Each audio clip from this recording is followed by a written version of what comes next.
For this system, we're going to use elimination. Not too bad, given the circumstances. They're both in standard form, so that's going to make that fairly straightforward, I hope. But I'm going to start by looking at these two. Okay, now I see fractions here. I don't like fractions in my system, so I'm going to get rid of these fractions by multiplying this bottom equation by 7, which means that this top equation, I'm not going to do anything with it right now. I'm just going to pull this to the side. But the bottom equation, I'm going to, again, I just don't want those fractions, so I'm going to multiply this by 7. Now, what is this going to do? By multiplying, really what I'm doing is using a principle of equality. I'm multiplying this side by 7 and 2 by 7 as well.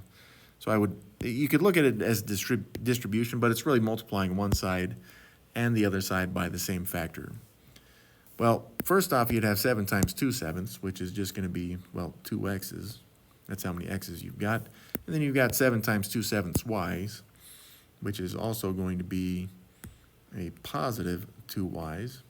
And then last of all, you'd have 7 times the 2, which is going to be equal to 14. All right? Now, we don't care that these 14s match. What we do care about is that the coefficients here of y are already opposites, so I don't need to multiply any further between the two equations. I can simply add the two equations or eliminate the y's, because if I add the two together, right there, I'm going to end up with 0 y's.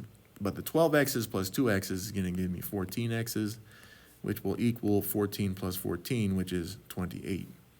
And the last thing I need to do to solve for y is simply divide both sides by 14, which is going to give me an x value that is 2.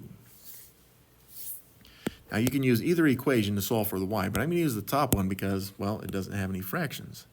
So remember, it is 12x minus 2y equals 14, right? But now I'm going to go in here and replace the x with the x that we found, which is 2.